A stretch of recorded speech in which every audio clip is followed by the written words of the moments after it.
everyone sees this extra 10% number. It's like, well, extra 10% on some, low value goods. It's not going to be that big of a deal. No. This is going from not paying anything. This is the Easter egg in it all is the de minimis portion of it, which is it goes from not paying anything to now starting today.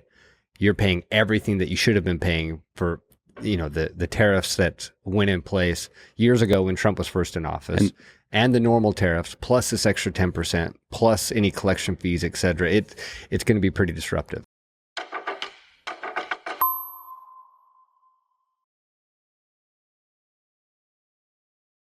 All right, welcome to another episode of the Zonos Decoding Cross-Border Ecommerce podcast. Rapid fire this week, and because of all the changes with tariffs and Trump. Yesterday we did an episode Aaron, talking about the change, the tariffs that were coming to Canada, Mexico, and China was kind of like, talked about too, but it sure seemed like Canada, Mexico was in the news. So, any thoughts about the tariffs, and how it's impacting, Yes, I'm terrified. Okay. Ba-da-ba. So, okay. The best part about yesterday's podcast, Clint, it was out of date by the time we walked out. Oh, yeah. We got off and everybody's like, here's the True Social post, of Trump saying he had a great conversation with Mexico. Yeah. And then later it was Canada, but that's okay. There's still actually, now we can get a little more specific. I think now we really need, we're talking about China now. Mm-hmm. Okay. So, today's Tuesday. Let's be clear. That was the big one for e-commerce. It really was. It just the noise from Canada and Mexico, I think, was. So why was it the big one? Why do you think China is is the biggest impact here? I mean, you look at I don't know if I ever pronounced these names right, but the Temu and the Sheins and all the de minimis conversations we've had of Chinese goods coming into the U.S. through Canada and Mexico distribution centers, leveraging that $800 de minimis to get everything in duty free. Yeah, right? but don't you think the change though?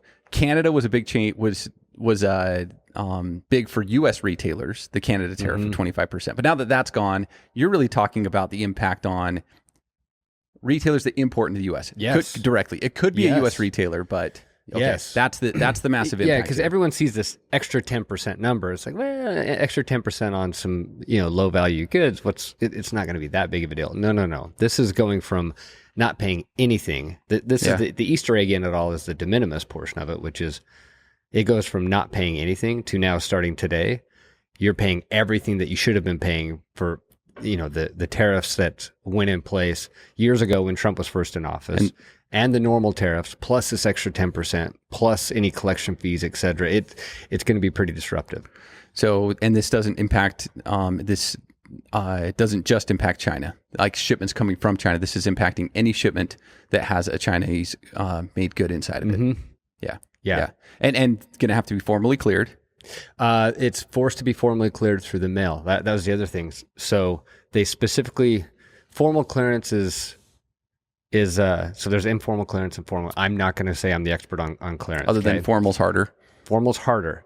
They only require the formal stuff. Let me give the language as I look through this.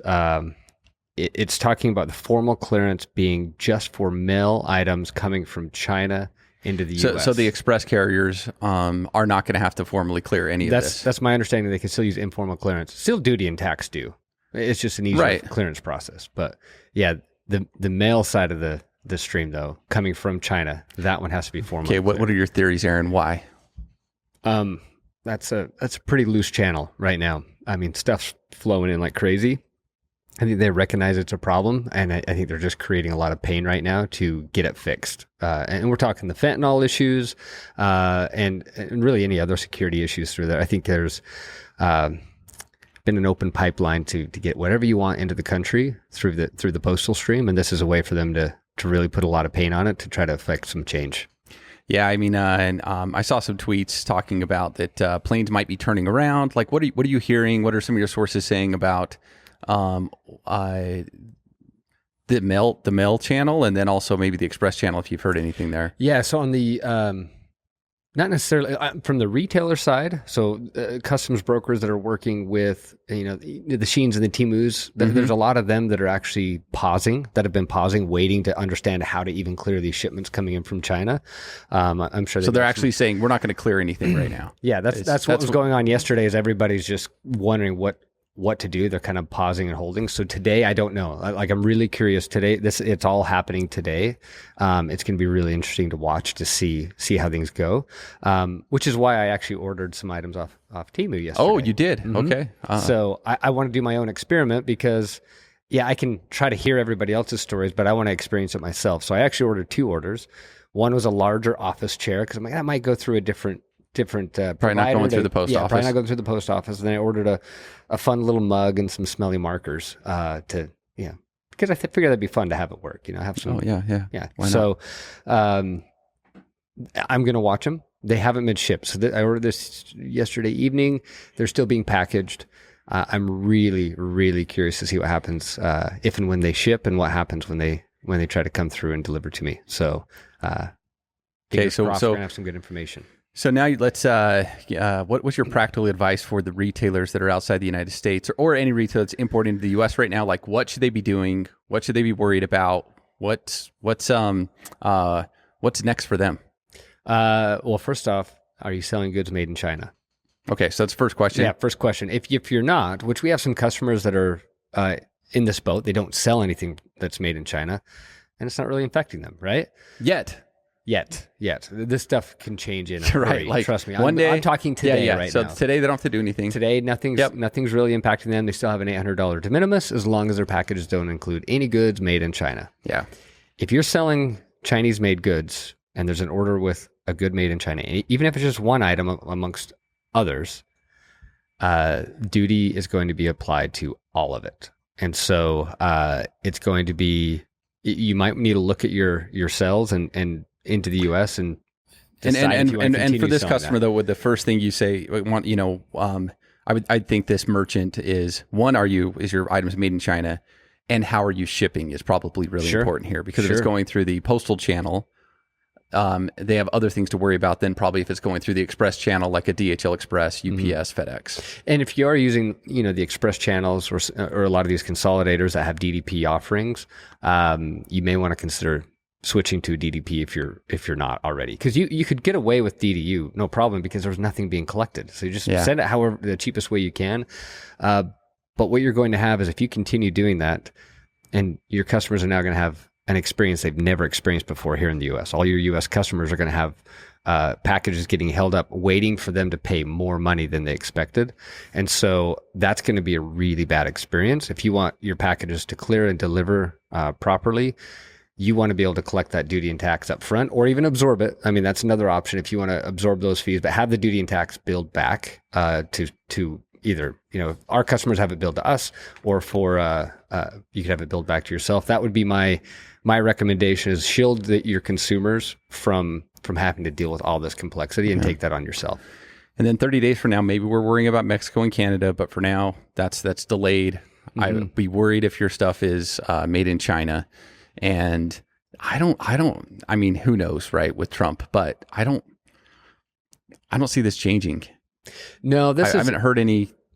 This is just stuff. I mean, it's just moved up the timeline on what's already been talked about for a long time. For a long time. Yep. And there's even just recent proposals just from in the last couple of weeks about this, of doing some studies and enacting something in the next few months. So this I'd be surprised if this gets pulled back. It's going to be temporary. I think it's going to be coming back in to be here to stay for the long haul. But my guess is it never goes away.